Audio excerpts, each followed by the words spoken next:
Muy buenos días a todos y a todas. Empezamos con el encuentro número 10.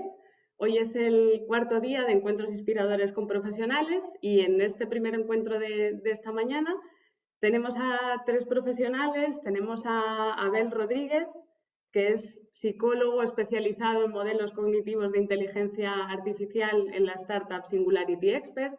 Tenemos también a Dolors Pla, investigadora de materiales del Clúster de Materials Avançats de Cataluña, y tenemos a Julia Herrero, ingeniera de software en HP.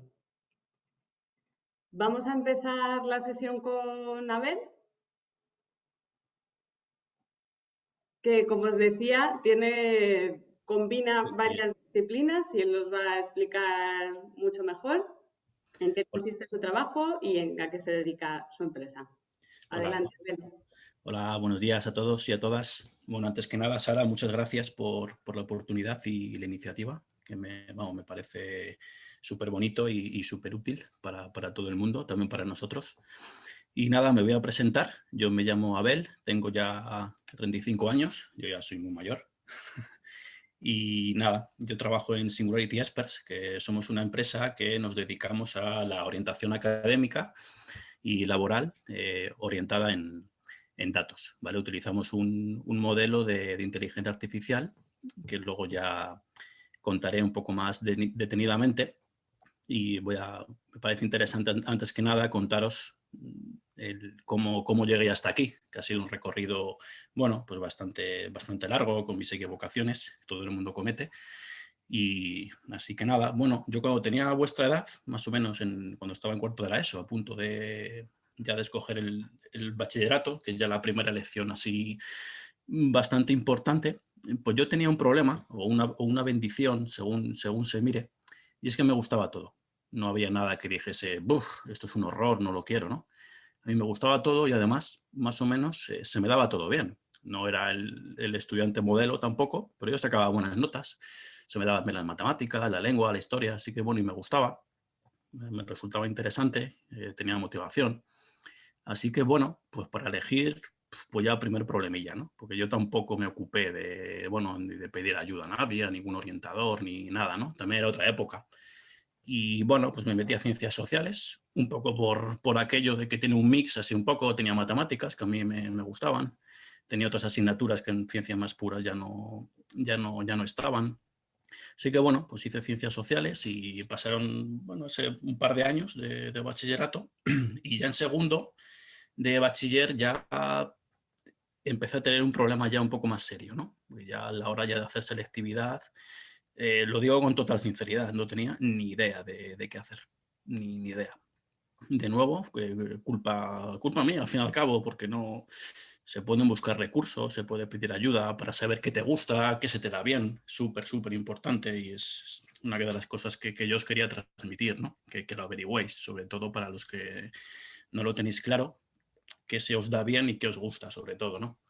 Así que, bueno, pues yo en una de estas decisiones brillantes que he tenido a lo largo de mi vida, me metí a Derecho, una decisión completamente aleatoria, prácticamente. Yo trabajaba en los veranos con mi padre, yo lo ayudaba, él que era abogado. Bueno, yo me lo pasaba bien, realmente, ¿no? Pero claro, no es lo mismo como para elegir luego una cosa tan importante como tu futuro. Así que claro, pues ante semejante método de elección, por supuesto me equivoqué. Me equivoqué. Me di cuenta además enseguida, al tercer día en Derecho, yo me di cuenta que eso no era para mí, ni iba con mi personalidad, ni se me daba bien, porque es mucho de memoria. Yo estudiar de memorieta a mí pues no es mi fuerte, tendría otros puntos fuertes, supongo, pero la memoria no es especialmente el mío. Así que, bueno, pues pasé ahí, además como soy un cabezota, estuve encima 2 años, que bueno, por lo menos me sirvieron para reflexionar un poco, saber ya un poco más lo que me gustaba, lo que ya realmente me podía interesar más como para dedicarme a ello.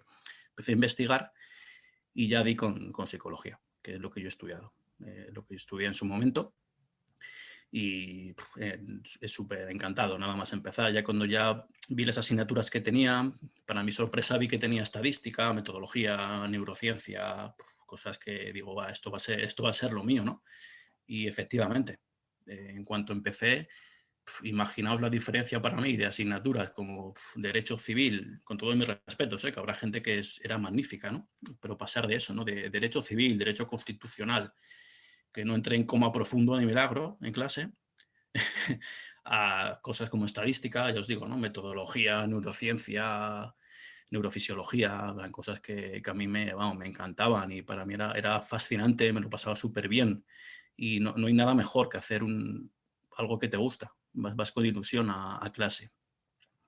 Y nada, pues pasaron los años, ya terminé psicología, súper contento, hice psicología clínica, me especialicé en eso en un principio.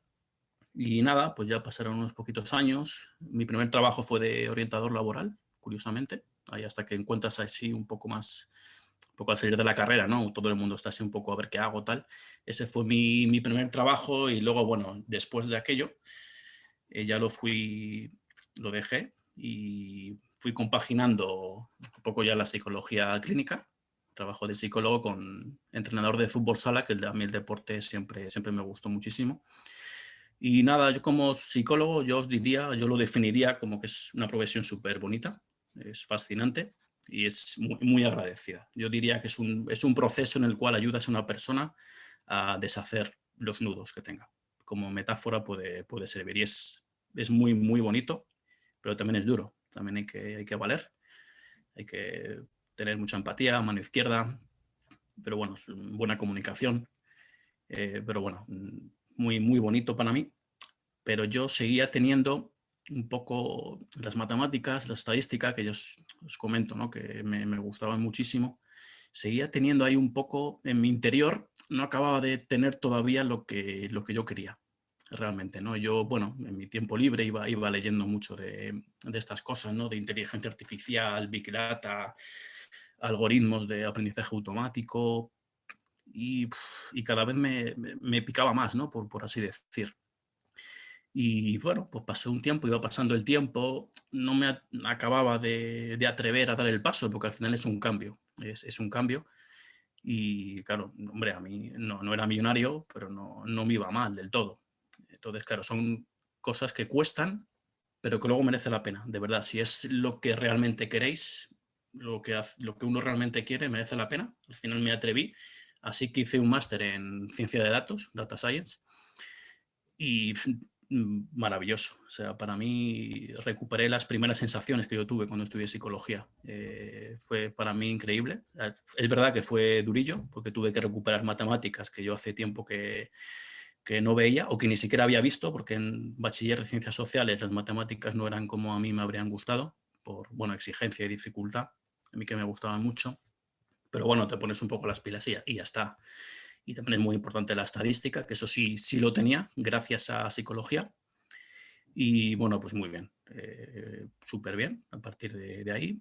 Y luego ya después de eso, esto del Data Science lo estudié en 2019, ¿vale? A mediados del 2019.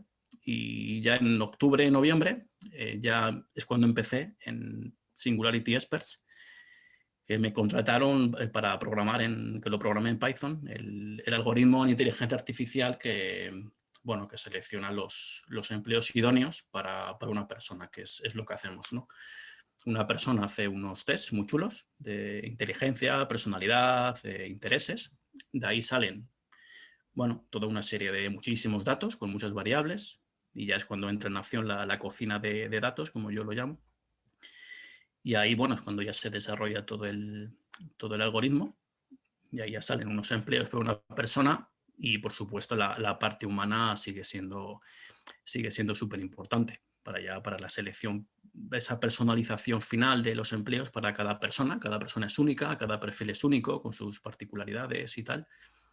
Y bueno, pues ese es un poco el trabajo que hacemos, entra en acción primero el algoritmo y luego ya la persona humana para la selección final y por supuesto la orientación para la persona, donde se le explica el por qué hacemos esos tests, el por qué sale esto o aquello y bueno, una explicación de las formaciones académicas también. Entonces, bueno, pues esa es un poco mi historia. Sí, un poco que, bueno, ya habéis visto con muchas vueltas, mis equivocaciones. No pasa nada por equivocaros, ¿vale? No pasa nada siempre y cuando se aproveche el tiempo, ¿vale? Que esa es una de las cosas que yo también os quería transmitir, que si os equivocáis, aprovechad el tiempo. Para un idioma, por ejemplo, cosa que yo recomiendo encarecidamente, yo no hice y siempre al final lo he acabado haciendo, ¿no? En mi caso el inglés, puede ser otro, el que queráis, si ya lo domináis. Pero si os equivocáis no pasa nada, pero en ese proceso de equivocación aprovechad el tiempo. Es una cosa que os quería transmitir, aunque sé que a veces cuesta, ¿no?, salirse de la zona de confort, y que os atreváis si hay que cambiar, porque por las razones que sean, hacerlo, porque al final merece la pena. Las cosas cuestan tiempo, cuestan esfuerzo, pero al final merece mucho la pena, ¿no? Cuando acabas en sitios como el que yo estoy, en Singularity, no he estado más contento en mi vida.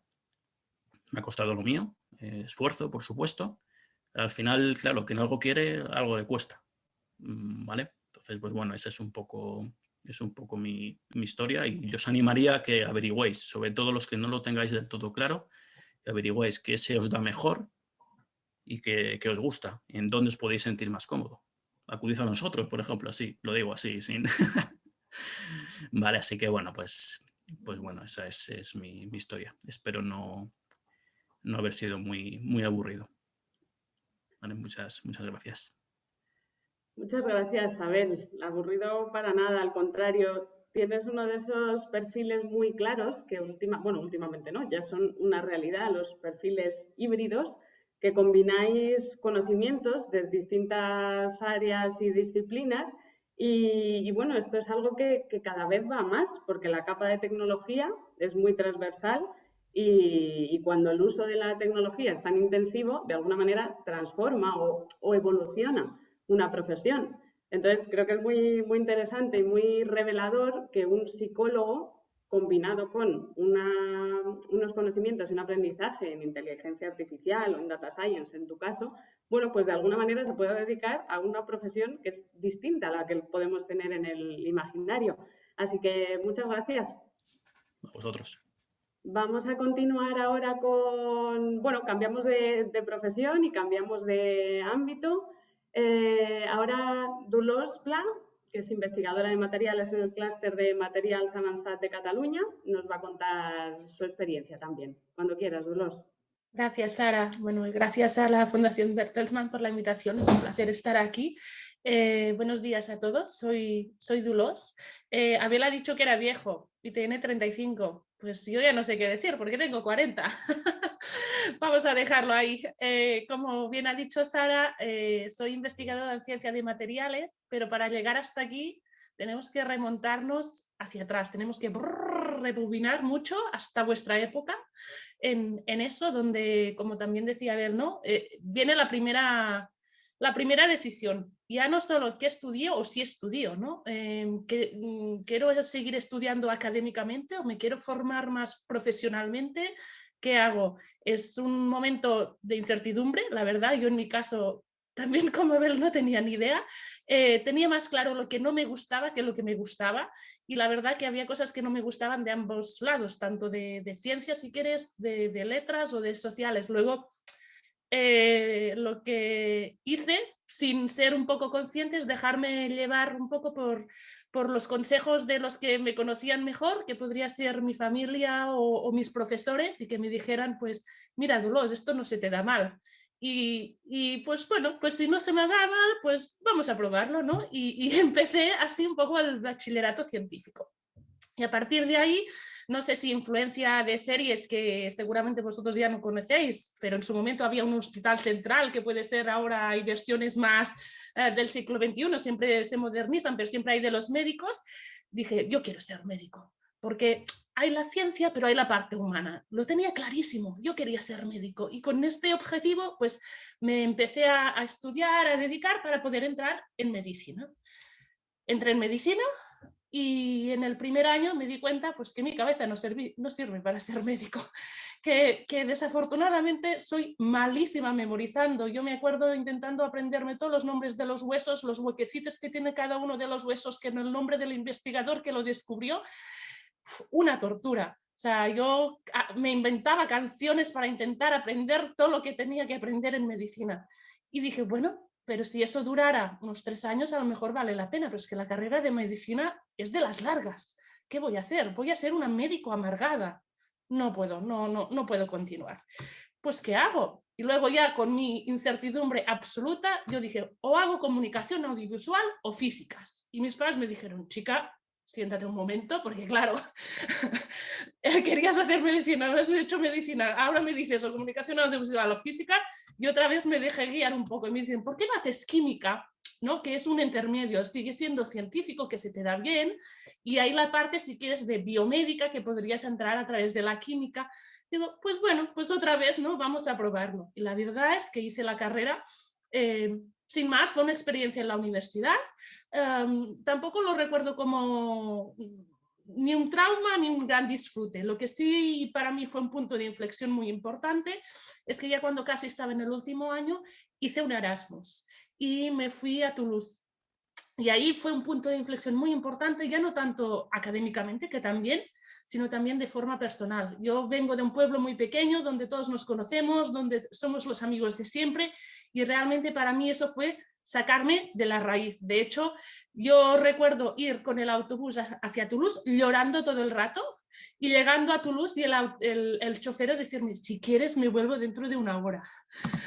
Y al final dije, no, venga, vamos a probarlo. Y una vez en Toulouse fue el redescubrimiento de mí misma. O sea, fue realmente la formación personal de reivindicar quién soy, cómo soy, descubrir nuevas amistades. O sea, fue realmente una formación de vida profesional, personal. Pero por otro lado, también tuve la oportunidad de hacer un máster 2, que se llama en este momento, ahora creo que es el máster, que es decir, yo tenía que hacer asignaturas para terminar mi carrera, pero yo dije, hombre, pero para volver a cursar lo que ya he hecho, no lo quiero hacer, soy un poco testaruda y tengo que ver sentido a las cosas. Luego, hombre, para repetir yo no lo quiero. Y tuve la oportunidad de hacer el máster, que en su momento, como era en Erasmus, me salió gratis. Con lo cual, lo que primero parecían unas vacaciones de divertimento y de redescubrir mi personalidad, fueron también trabajo de estudio. Fue un éxito, me volví. Y luego dije, bueno, pues me gusta lo que estaba haciendo en el sector más bioquímico, que podría ser biomédico, voy a intentar hacer el doctorado. Pero luego, cuando yo volví en aquellos tiempos, no se reconocía lo que se hacía en Europa. O sea, me volvían a hacer como cursar 2 años para poder hacer el doctorado. Ya os he dicho que yo era muy testaruda. Y dije, no, si eso ya lo tengo, ¿por qué lo tengo que volver a hacer y pagar?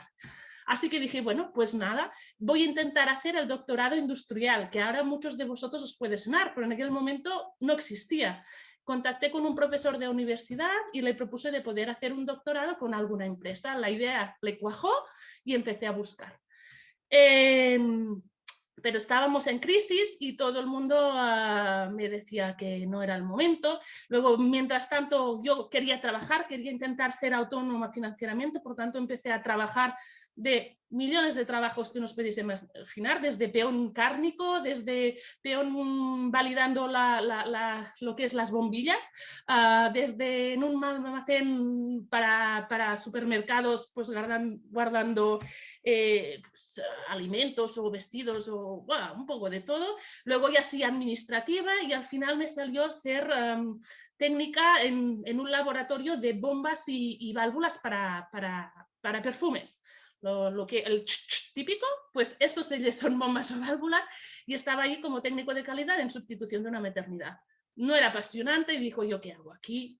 Me estoy aburriendo, me cojo otra vez los trastillos y me voy a Irlanda.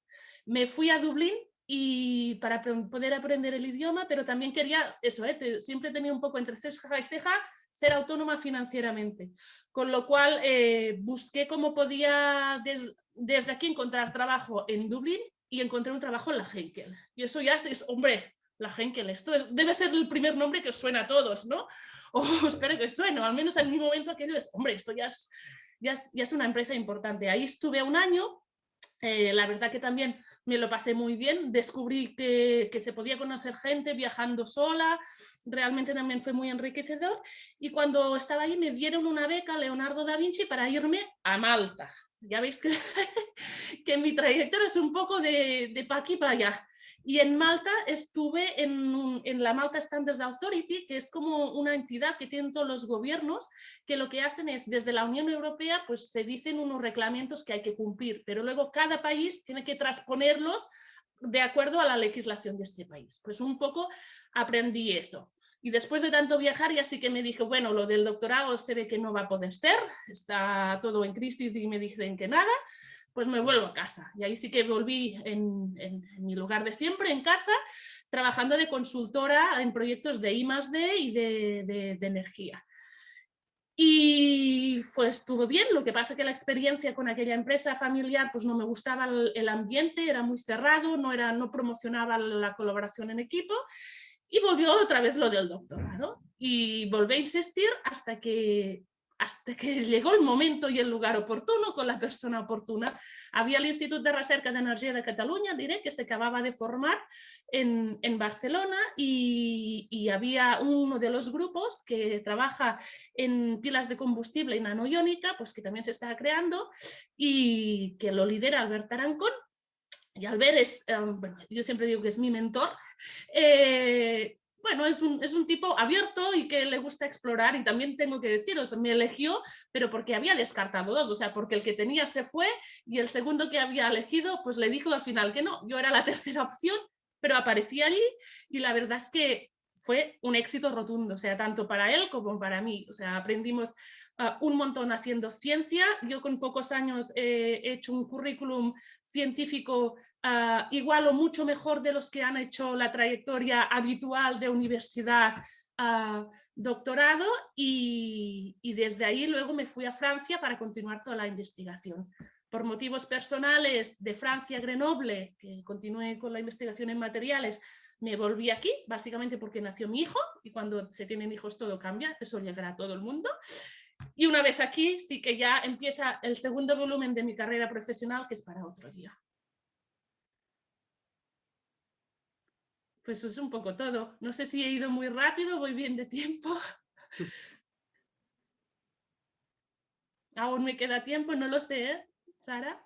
Muy bien, tú lo has hecho estupendamente. Claro, es que hay tantas cosas que contar, pues que, que es complicado. No, ha estado fantástico. De hecho, bueno, pues han salido como siempre, ¿no? Cada uno dais unas pinceladas de temas súper importantes y súper claves para tener en cuenta. En tu caso, creo que una de las moralejas o de las conclusiones es que no hay prisa, y es más importante que las prisas es encontrar realmente tu lugar y que hay espacio, y tú a lo mejor, como decías, ¿no? Llegaste a la ciencia un poco tarde o diste muchos rodeos para llegar a la ciencia, pero sin embargo tienes una carrera amplísima. Estas eran tus últimas palabras.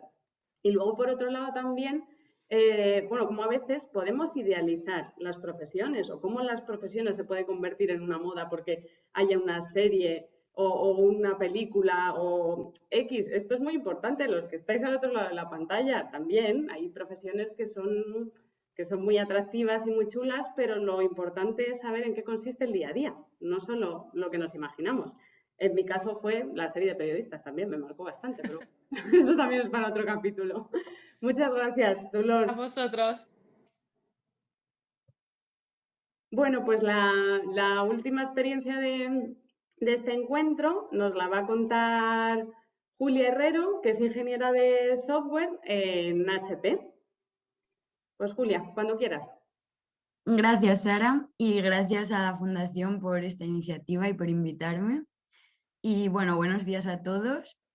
Me llamo Julia, tengo 27 años, soy de Astorga, de León, y soy ingeniera informática. Cuando me ofrecieron venir a contaros mi experiencia, lo primero que pensé es que no os iba a resultar para nada interesante. Aunque luego es verdad que, echando la vista atrás 12 años, que es más o menos el tiempo que hace que yo estaba en cuarto de la ESO, me he dado cuenta de que sí que me han pasado un montón de cosas. He intentado orientarlo en no soltaros mucho el rollo, y espero que, bueno, que escuchar mi experiencia os pueda servir para algo. En la actualidad trabajo en HPS CDS, que es una empresa de León que pertenece al grupo HP que probablemente conozcáis porque hayáis visto o hayáis tenido ordenadores o impresoras de esta marca. Sin embargo, el área en la que yo trabajo es el área de las impresoras 3D. Trabajo desarrollando un software, una aplicación para monitorizar este tipo de impresoras en el que, por ejemplo, puedes ver el estado de la pieza que se está imprimiendo en tiempo real. O, por ejemplo, también puedes ver el nivel de material que le queda a la impresora. Además, esta aplicación también se encarga de recolectar los datos de este tipo de impresoras y subirlos a la famosa nube de la que tanto se habla ahora. Y no solo trabajo picando código, además soy la Scrum Master de mi equipo. ¿Y qué es ser Scrum Master? Pues bueno, un poco para que lo entendáis, básicamente mi trabajo consiste en asegurar que todos los miembros del equipo remamos en la misma dirección para conseguir que los objetivos del proyecto salgan adelante. Y bueno, ¿cómo llegué hasta aquí? Pues para contároslo me remonto un poco a cuando tenía más o menos vuestra edad, que escogí hacer el bachillerato tecnológico porque siempre me habían gustado las mates y la física.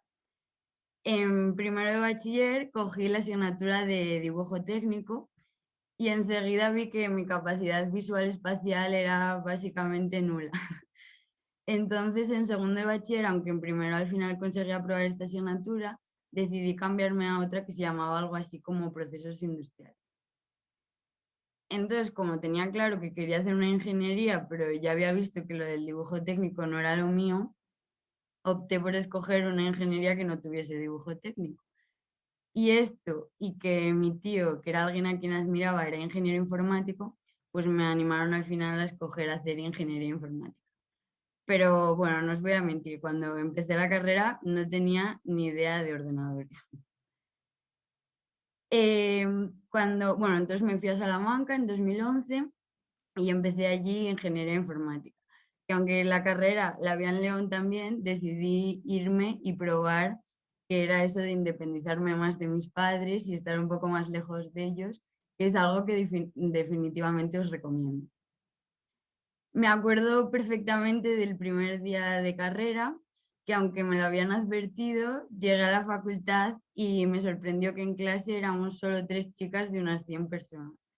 Y aunque esto para mí nunca supuso ningún problema, pues es una realidad que hay menos chicas en este tipo de carreras. Me consta que cada vez va habiendo más chicas y espero que cada vez más chicas os animéis a hacer este tipo de carreras. También me acuerdo de mi primera clase de programación que nos mandaron a hacer un Hola Mundo. Un Hola Mundo es como llamamos en informática, hacer un programa que lo único que hace es sacar por pantalla esa frase, Hola Mundo. Y yo no sabía ni por dónde empezar. Miraba la pantalla en negro con símbolos raros y no sabía ni por dónde cogerlo. Y me quedé más sorprendida cuando miré a mi alrededor y vi que mis compañeros en menos de 2 minutos ya tenían hecho el ejercicio. Pero bueno, con el tiempo le fui cogiendo el tranquillo a eso de programar. Con el resto de las asignaturas la verdad es que tuve menos problemas porque se me daban algo mejor, pero cuando llevaba más o menos la mitad de la carrera me empecé a replantear si había escogido la carrera correcta y si estaba haciendo lo que realmente quería y me gustaba.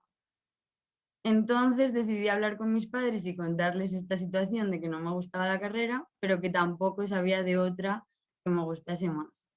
Así que mis padres muy amablemente me obligaron a seguir con la carrera que estaba. Y hoy en día es algo que la verdad que les agradezco.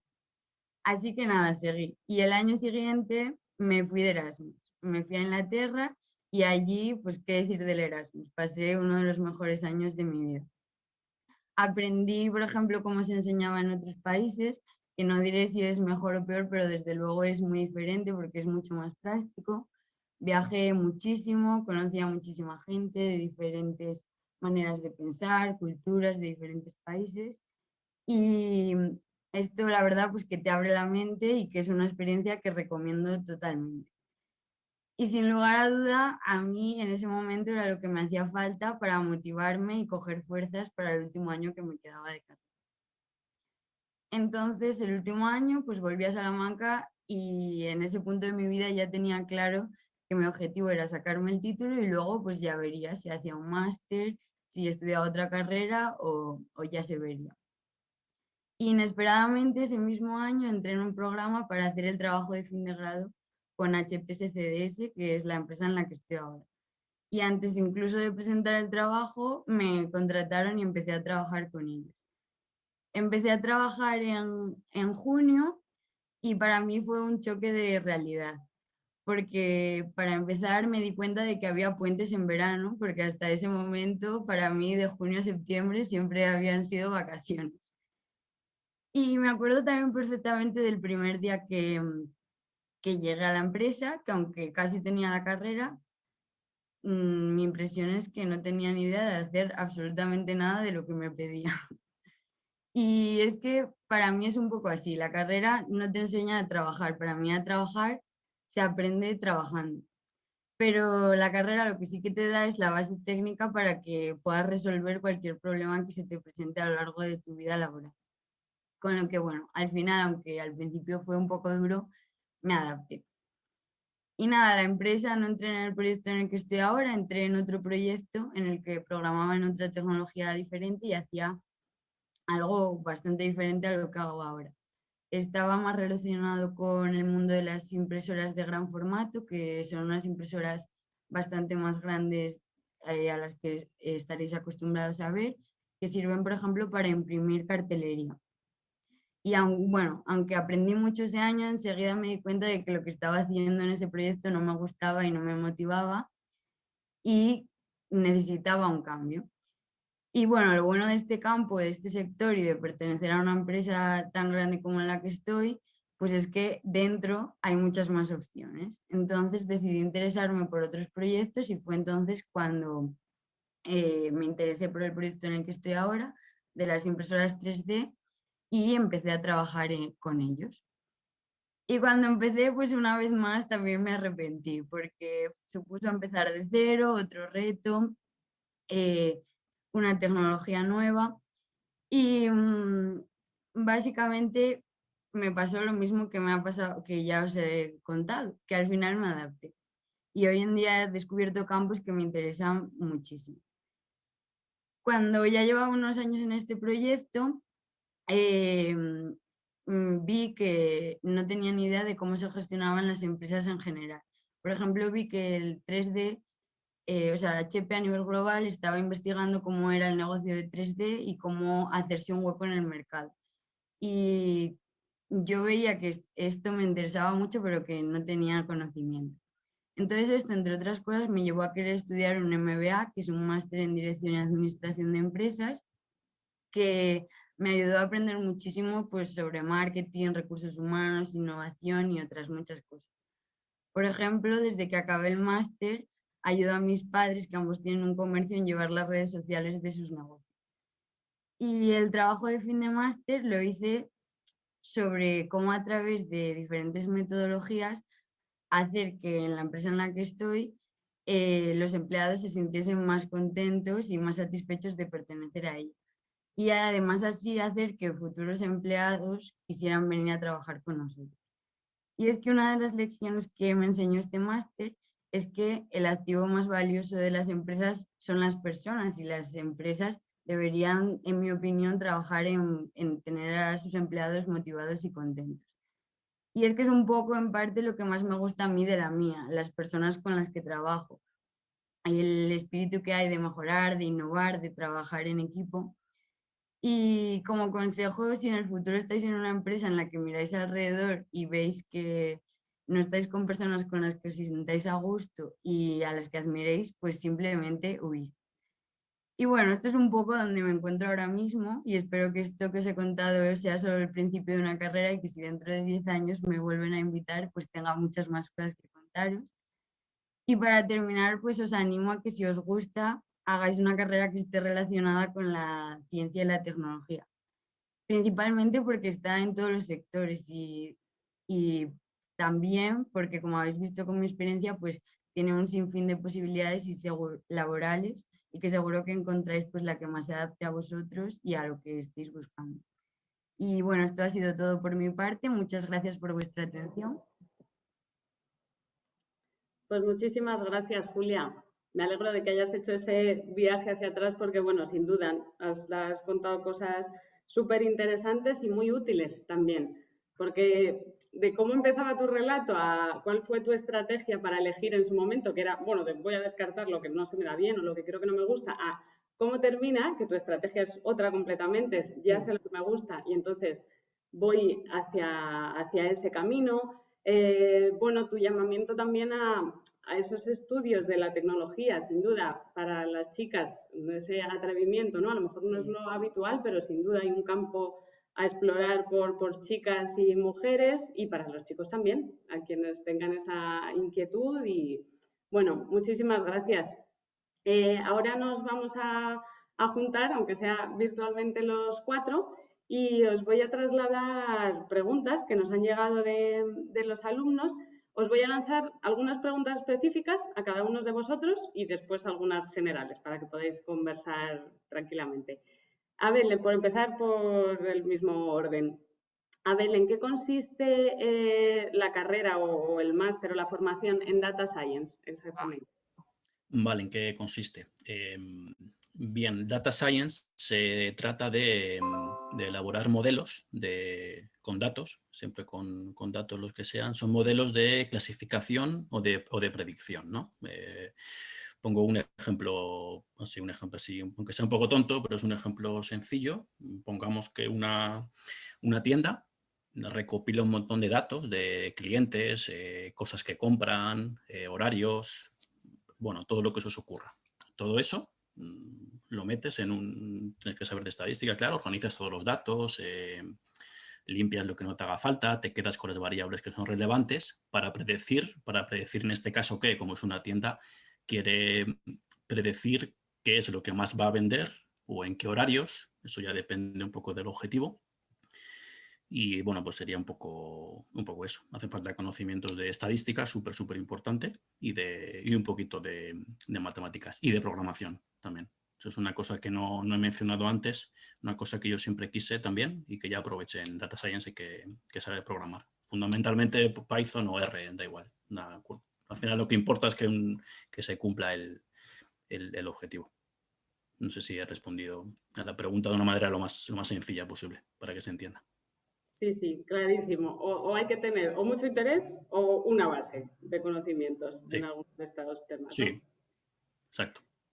Estupendo. Pues, Dulos, una pregunta para ti. En este momento, ¿qué tipo de materiales estás investigando?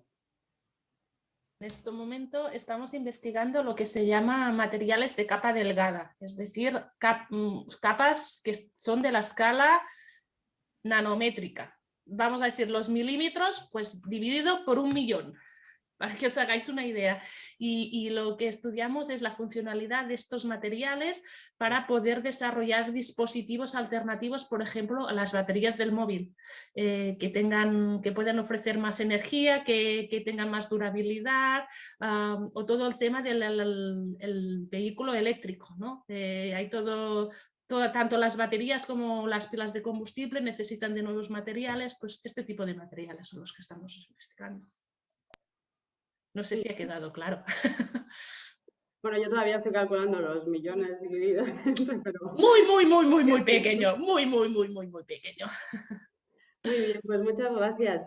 Julia, pregunta para ti. ¿Con qué tipo de software trabajas y qué hace exactamente la impresora o la máquina que hemos visto en la imagen? Bueno, pues supongo que se referirán al software que desarrollo, pues bueno, como he contado un poco en la charla, es un software que monitoriza flotas de impresoras 3D. Te salen diferentes cards con la información de cada impresora y, por ejemplo, pues si sale una alerta, esta aplicación está pensada para que los operarios que trabajan con este tipo de impresoras pues puedan ir a atender a la impresora, o también pues ves la pieza que se está imprimiendo, las diferentes piezas, pues vas viendo cómo las diferentes capas de la impresora van formando la pieza y vas viendo el estado. Y bueno, la impresora que se ve en la foto, pues básicamente es la que hace eso. Muy bien, pues muchas gracias, Julia. Abel, otra pregunta. ¿Qué ¿hacia dónde crees que va el mundo de la inteligencia artificial? ¿O qué se va a poder hacer con la inteligencia artificial en unos años? Perdón, que estaba con el micrófono. Decía que muy buena pregunta. ¿Hacia dónde va a ir? ¿Quién lo sabe eso? Pero desde luego, o sea, esto es imparable. O sea, esto ya a día de hoy ya es imparable. Cada vez se hacen más desarrollos, se consiguen más cosas. También se combina con la robótica. Entonces, honestamente, nadie lo sabe realmente hasta dónde puede llegar esto. Sí que voy a decir que estamos todavía a universos de distancia de conseguir ciertas cosas como una inteligencia autónoma, este tipo de cosas que a veces se dicen y que eso no. Nosotros, los que estamos aquí, de nuestra generación, no creo que lo veamos, pero sí se van a conseguir cosas realmente sin límite, porque cada vez tenemos más capacidad de computación. La computación cuántica también se acerca, todavía queda desarrollo, pero se acerca. Entonces eso combinado con los algoritmos de inteligencia artificial y con Big Data también, no veo límite. No veo límite. Cada vez es un desarrollo exponencial. Esto empezó hace unos poquitos años, ya con el paso del tiempo y la potencia de los ordenadores, que se va haciendo cada vez más grande. Y como digo, el desarrollo es exponencial. O sea, por si la pregunta va en si tiene futuro, no se me ocurre cosa que pueda tener más futuro para trabajar. Bueno, creo que es la respuesta más acertada que se puede dar, ¿no? En realidad la pregunta era qué se iba a poder crear con la inteligencia artificial. Muchas cosas que todavía desconocemos la mayoría, ¿no? Genial, pues muchas gracias, Abel. Dolores, una pregunta para ti. Esos microchips que veíamos en la imagen, ¿qué función tienen o para qué los usas? Tienen muchas funciones. De hecho, un poco lo que está limitando el avance de aplicaciones de la inteligencia artificial de Abel es los microprocesadores que hay, la capacidad que tienen de almacenar datos. Se dice, bueno, esto es física, pero se dice que hay como un límite, ¿no? Según una ley física, y se están buscando pues nuevas arquitecturas, nuevas formas, usando nuevos materiales, ya sea para mejorar lo que hay, como también a través de la cuántica, para poder ponerlos en dispositivos y que permitan, una, acumular muchos más datos, o dos, generar potencia o energía. Un poco son así a modo grosso, dos posibles potenciales aplicaciones que nos combinamos con Abel, que nos necesitamos mutuamente. Qué bien, pues muchas gracias, sobre todo por las explicaciones, así un poco para el público no experto, por hacerlo tan sencillo. Julia, pregunta para ti. ¿La carrera de informática fue muy difícil? Ya has apuntado que sí. ¿Qué salidas tiene? Como ahora ya estamos escuchando, ¿no? Que la tecnología está avanzando tanto, con esa carrera de informática, ¿qué primeras oportunidades laborales crees que se pueden encontrar? Bueno, pues en general muchísimas, porque como estáis viendo, pues por lo que ha contado Abel y un poco Dolores, la programación está en todos los lados. Entonces la carrera de informática te da una base para ser ingeniero y tener claros los patrones para programar adecuadamente. Con lo cual, pues como os decía, es que casi para cualquier sector. En plan, se empezará siendo un programador junior para aprender de verdad a programar trabajando y luego te puedes especializar en absolutamente todos los sectores. No sé si he respondido. Bueno, hay preguntas que se responden así y lo mismo. Muchas gracias, Julia. Ahora os voy a lanzar una pregunta común para todos y responder según os apetezca y podéis compartir incluso respuesta con algún compañero o compañera. Tenéis todos trabajos muy intensos o que requieren mucha dedicación, o eso parece, mucho trabajo académico, muchos estudios. ¿Cómo lo compagináis con vuestra vida? Bueno, contesto yo si os parece. Bueno, uno si se organiza bien no debería haber ningún problema, por lo menos en mi experiencia. Yo, bueno, también tengo suerte que, bueno, en mi empresa se trabaja bastante, tenemos mucho que hacer, seguimos ahí desarrollando cosas, mejorando, por supuesto, siempre el modelo de inteligencia artificial. Pero bueno, luego me parece súper importante en el tiempo libre, pues tener tus hobbies. A mí, bueno, pues me gusta leer, salir a correr o estar con los amigos, jugar al ajedrez también me gusta. Entonces, bueno, si te organizas bien, tienes tiempo de sobra y es más que recomendable, incluso para tu propio rendimiento ya luego en el entorno laboral o donde sea, es recomendable tener ese tiempo. O sea, en mi caso no hay ningún problema en compaginarlo. También pueden ser épocas también, puede haber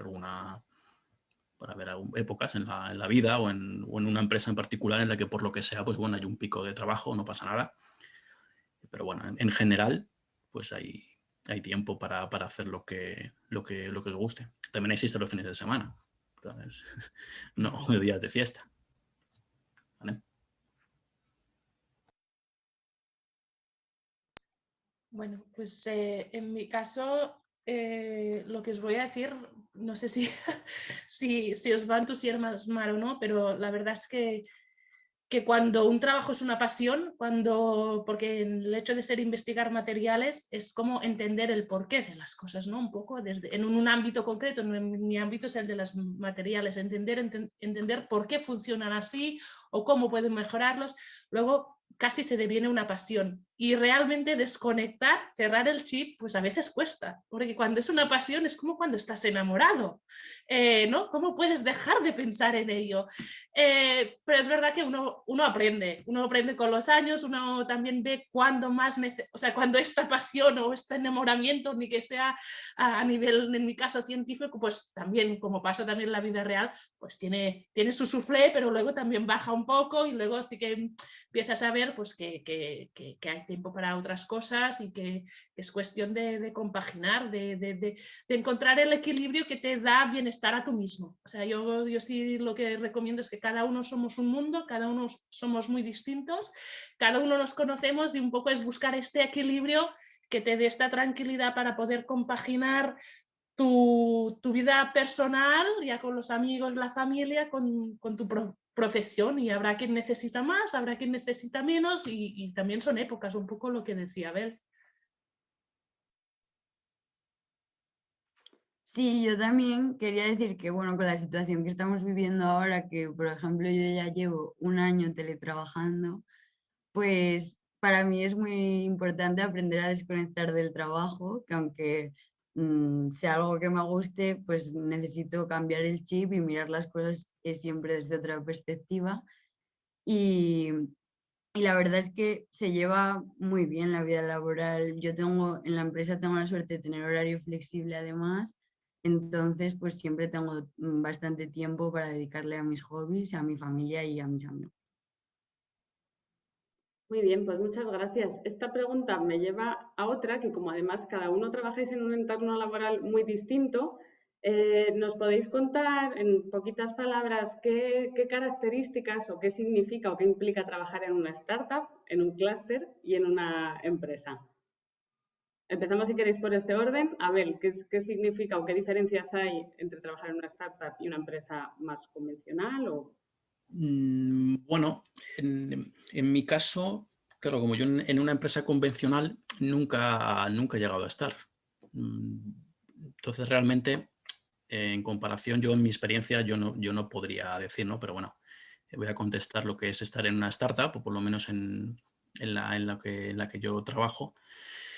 Bueno, o sea, insisto, yo tengo mucha suerte. Mi jefa es una maravilla. Y bueno, o sea, tenemos el horario flexible también, como en el caso de Julia. Entonces, bueno, no es una startup de trabajar 15 horas al día, ¿no? Estas cosas que se ven por ahí, ¿no? Que desde mi punto de vista, la verdad es que es una barbaridad. bueno, es más, no se iba a decir responsabilidad, pero más responsabilidad, pero no tampoco, porque al final esto va un poco en cada uno y si te gusta lo que haces, ¿no? Un poco lo que decía Dolor, pues, al final estás a gusto y haces, bueno, pues un poco lo que haga falta para hacer todo lo mejor posible en el tiempo disponible. En el tiempo disponible, que insisto, es más que de sobra con el horario que tenemos, que es una jornada de 8 horas aproximadas. Si es un poco más, pues no pasa nada. Y no, bueno, quizá, bueno, hay veces que puede haber un poquito más de presión, porque hay que a lo mejor algún proyecto que pueda salir, que hay que tener plazos de entrega, bueno, un poco, que tienen que estar un poco más ajustados. Pero bueno, insisto, yo desde mi experiencia, insisto, es de lo que yo puedo hablar, de lo que no sé, no puedo. Diría que, bueno, que en mi caso pues no tendré suerte seguramente, pero yo no he tenido la fortuna de no vivir, o por lo menos casi nunca, ese tipo de presiones inhumanas de trabajar, pues eso, ¿no? 13 horas, 14 para entregar no sé qué cosa para ayer, por así decir, ¿no? Tengo, o sea, me consta que eso ocurre, porque tengo amigos tengo algún amigo que otro que ha trabajado en alguna startup y es, bueno, pues sé que eso ocurre y puede ser con bastante presión ese trabajo. Bueno, pues muchas gracias, Abel, por desmontar también estereotipos en este sentido, que es que de lo que nos imaginamos muchas veces a la realidad luego es muy diversa. Y Julia, Dolors, ¿cómo es vuestro entorno de trabajo? Comparando o no, hablando desde vuestra experiencia, por supuesto. Vale, en mi caso puedo decir que tengo experiencia en todas menos en la startup, o sea que sí que he estado en una multinacional, luego en una multinacional como en todos lados, hay las cosas buenas y hay las cosas malas. La multinacional, sí es verdad que tienes el trabajo mucho más acotado, todo está mucho más definido porque realmente son unas estructuras, unas organizaciones muy grandes que para que funcionen tiene que haber pues ¿no? unos requisitos o unos modos de funcionamiento un poco más regulados, lo cual tú tienes un trabajo muy bien definido, pero a lo mejor te da menos capacidad para explorar e inventar. No es ni bueno ni malo, eso depende de cada uno.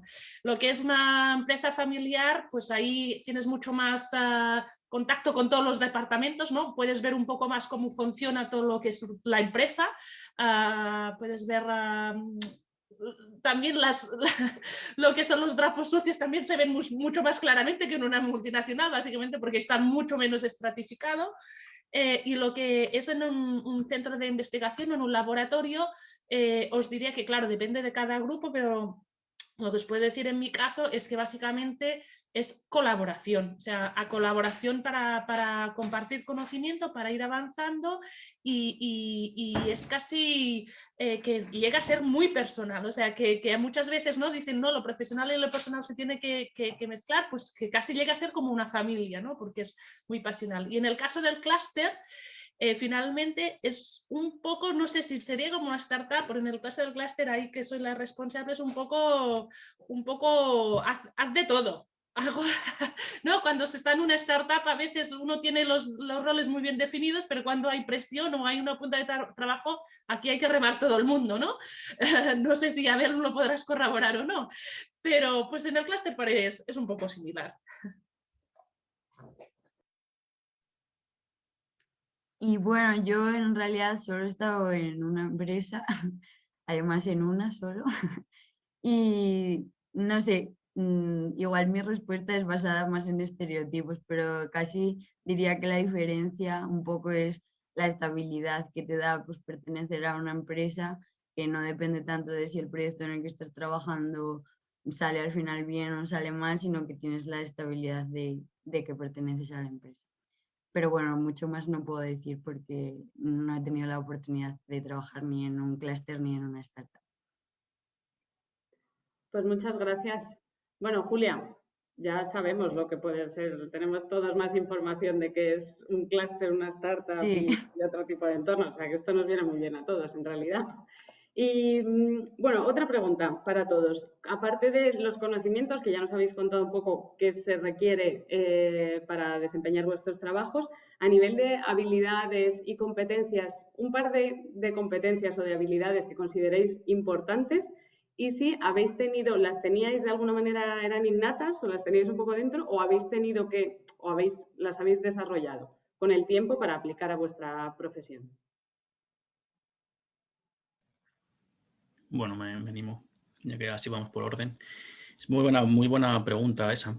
Es muy importante además. A ver, en mi caso, capacidad analítica es muy importante. Te va a servir para dos cosas. Una, para programar, ¿vale? Pero al final programar, seguro que, bueno, no sé si Julia estará de acuerdo conmigo. Al final programar yo diría que es como resolver un puzzle. Tú tienes tus piezas y las tienes que juntar de una manera, claro, lo más lógica posible, lo más ordenada, porque se puede programar bien o mal, aún solucionando el problema. ¿Vale? Entonces, tener una buena resolución de problemas, capacidad analítica es muy importante. Y también en mi caso, para todo el tema de análisis estadísticos y demás, también es súper importante. Más importante incluso que saber las tripas de dentro de un algoritmo, de las matemáticas, de no sé qué, es más importante incluso que eso es saber a qué me estoy enfrentando, a qué problema me estoy enfrentando y por lo tanto qué es lo que me va a servir, qué no. ¿Vale? Eso diría que es lo más importante. Y a la segunda cuestión de si es innato o no, en mi caso, vamos, considero que sí. Vamos, desde luego ya os digo, mi punto de comparación con estudiar cosas así de más de memorieta, más tal, que hay gente que es buenísima para eso, increíble. Yo lo vi en cuando estudié Derecho, pero no era lo mío. Lo mío es más de, bueno, pues cosas más de analizar, de razonamiento, cosas así, con números, a ser posible. Y sí, en mi caso, además en mi opinión es recomendable. Lo ideal es dedicarse a lo que uno le gusta, por supuesto, pero también que se le dé bien. Que luego se puede mejorar, por supuesto. Yo al principio, cuando empecé a programar, era muy malo, como todo el mundo cuando empieza. Pero luego, bueno, vas mejorando, pero si de base tienes una buena capacidad, pues más que recomendable. Y te vas a sentir más a gusto, además. Vale, pues por turnos vamos. Pues en mi caso, un poco con lo que decía Abel, yo creo que sí que hay cosas que son innatas de cada uno, ¿no? Lo podemos definir como en tres grandes bloques, lo que es más racionalidad o analítica, lo que es más de memoria o lo que es más creativo también.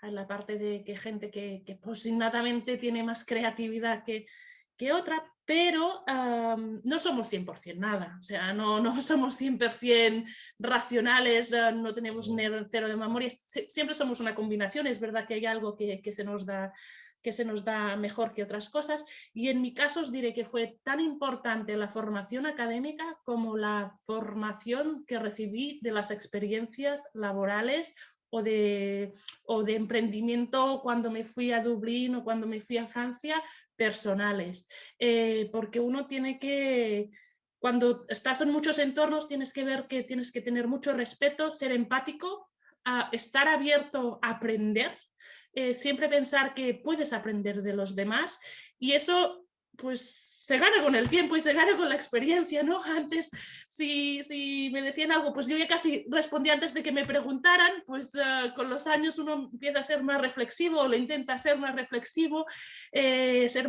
no sé, hay cosas que yo creo que se aprendan no solo en formación académica, sino también en formación vital por las experiencias que uno vive. Sí, estoy totalmente de acuerdo, sobre todo con la empatía y las ganas de aprender. Y yo, como competencias, diría que son las que nos dan la formación académica. Pues bueno, eso ya depende un poco de cada uno y de cómo lleves la carrera, pero también me he dado cuenta en mi vida laboral que las soft skills que llaman son también súper importantes. Y, por ejemplo, en mi caso, he tenido que mejorar mucho en liderazgo y trabajo en equipo, que bueno, nos parece cuando digamos que sabemos trabajar en equipo, pero un poco como ha dicho Dolores, yo creo que no sabemos. Y es muy importante para que las cosas salgan adelante en las empresas, que congeniemos y que nos ayudemos unos a otros para que las cosas salgan adelante. Y también es importante que las personas que estén arriba liderando tengan esa capacidad de sacar lo mejor de cada uno que está abajo. Bueno, abajo. Muy bien, te hemos entendido perfectamente, Julia. Pues muchas gracias a todos. Jolín, han salido un montón de mensajes y de pinceladas muy interesantes, tanto a nivel de, bueno, cuál es el futuro, ¿no? O de los trabajos y la importancia de la tecnología, pero como eso no quiere decir que no podamos estudiar otro tipo de áreas o que podamos estudiar carreras más humanistas o de ciencias de la salud y después complementario, como los itinerarios, lo que decidáis hoy, los que estáis ahora mismo en las aulas, pues es una decisión importante, pero no va a determinar toda vuestra vida profesional. Bueno, yo os agradezco muchísimo el tiempo y la dedicación y que hayáis compartido pues, de manera tan generosa vuestras experiencias con nosotros y terminamos aquí por ahora.